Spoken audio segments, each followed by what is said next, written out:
राम राम। इस संसार में कई ऐसे भक्त हुए जो भक्ति के सच्चे थे, लेकिन भगवान ने उनकी भी कड़ी से कड़ी परीक्षा ली। ऐसे ही राजा मोरध्वज थे। मोरध्वज जी इतने दानी थे कि प्रातः उठकर स्नान ध्यान करके पाठ पूजा करके पहले ब्राह्मणों को दान देते, दक्षिणा देते, उसके पश्चात ही अपना भोजन करते। और दान दक्षिणा ऐसा ही नहीं, ब्राह्मणों से पूछकर किसी को गाय चाहिए तो गाय दी, किसी को भूमि चाहिए तो भूमि दी, किसी को घर चाहिए तो घर दिया। उनकी चर्चा चारों ओर फैली हुई थी कि मोरध्वज जी जैसा कोई भी दानी नहीं है।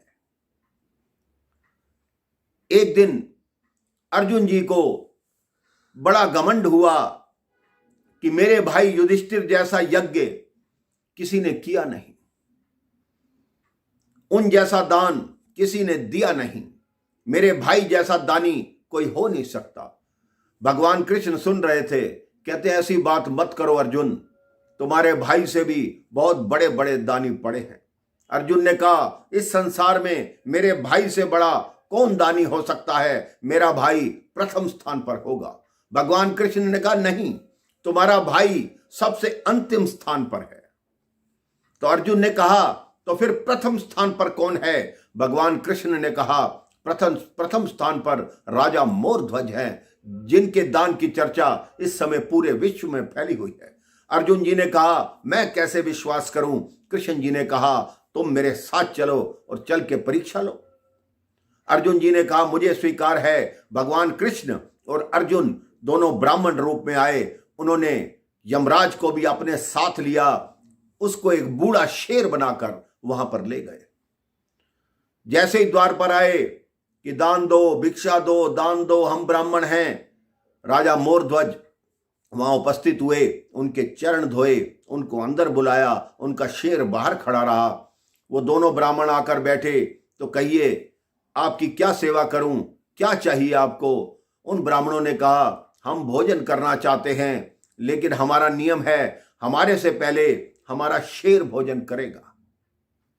उन्होंने कहा ठीक है, वो किस प्रकार का हलवा खाएगा, क्या पकवान खाएगा? उन्होंने कहा वो पकवान नहीं खाता, वो मांस खाता है। तो उन्होंने कहा ठीक है, मैं मांस का प्रबंध करता हूं। तो भगवान कृष्ण जो ब्राह्मण रूप में थे, उन्होंने कहा क्यों, किसी बकरे को कटवाओगे, किसी गाय को कटवाओगे? उन्होंने कहा नहीं नहीं नहीं नहीं नहीं, जीव हत्या नहीं करता मैं अपना मांस दूंगा इस शेर को खाने के लिए। उन्होंने कहा नहीं राजा, तुम वृद्ध हो, तुम्हारा मांस हमारा शेर नहीं खाएगा, क्योंकि वो बूढ़ा हो चुका है, उसके दांत नहीं चलते। तुम ऐसा करो, जो तुम्हारी अभी अभी संतान हुई है, जो 6 वर्ष का बालक है तुम्हारा ताम्रध्वज, उसका मांस काटो, उसको वारे से चीरो और शेर को खिलाओ। मोरध्वज सोच में पड़ गया कि क्या करूं। इतने में उनका पुत्र भागा आया कि पिताजी क्या बात है, आप क्यों हिचकिचा रहे हैं, आप मुझे काटिए, और जो ब्राह्मण देवता ने कहा है आप अपने धर्म की रक्षा कीजिए, मेरी मृत्यु पर विचार मत कीजिए। अब मोरध्वज ने अपने पुत्र को लिटाया आरे पे, एक तरफ मोरध्वज, एक तरफ उनकी पत्नी अपने पुत्र को बीच में से चीरने लगे। आंखों में आंसू हैं। तब ब्राह्मणों ने कहा रोना नहीं, नहीं तो हमारा शेर भोजन नहीं करेगा। अब उन्होंने अपने पुत्र को चीरा, उसमें से एक हिस्सा शेर को डाला, दूसरा हिस्सा भगवान कृष्ण ने कहा इसको फेंक दो, हमारा शेर इतना ही मांस खाएगा।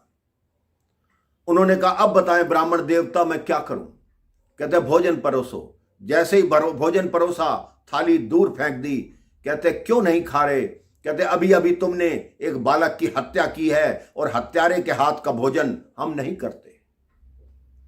अब मोरध्वज रोने लगा कि हे पुत्र, तूने अपने प्राण देकर मेरे धर्म को बचाया, मेरे से हत्या हो गई, अब तू जीवित होकर मेरे धर्म की रक्षा कर, तभी अतिथि भोजन करेंगे। इतने में भीतर से ताम्रध्वज की आवाज आई कि पिताश्री मैं जीवित हूं, आप ब्राह्मणों को भोजन कराइए। जैसे ही ब्राह्मणों की तरफ मुड़कर देखा, वहां ब्राह्मण नहीं थे, भगवान कृष्ण थे, जो अपने चतुर्भुज रूप में राजा को दर्शन दे रहे थे। अर्जुन की आंख से आंसू बह रहे थे। यमराज भी नतमस्तक होकर खड़ा था। उसने कहा, हमने दुनिया में बहुत दानी देखे, लेकिन राजा मोर ध्वज जैसा दानी नहीं देखा। आपकी भी जितनी क्षमता हो उतना दान अवश्य करना चाहिए। कई संत कहते हैं कि दान वो होता है जो द्रव्य दिया जाता है और दक्षिणा वो होती है जो नगद दी जाती है। इसलिए अपने जीवन में दान और दक्षिणा को देते रहिए, भगवान के चरणों में प्रेम रखिए, आपका जीवन सफल हो जाएगा। राम राम, जय श्री राम।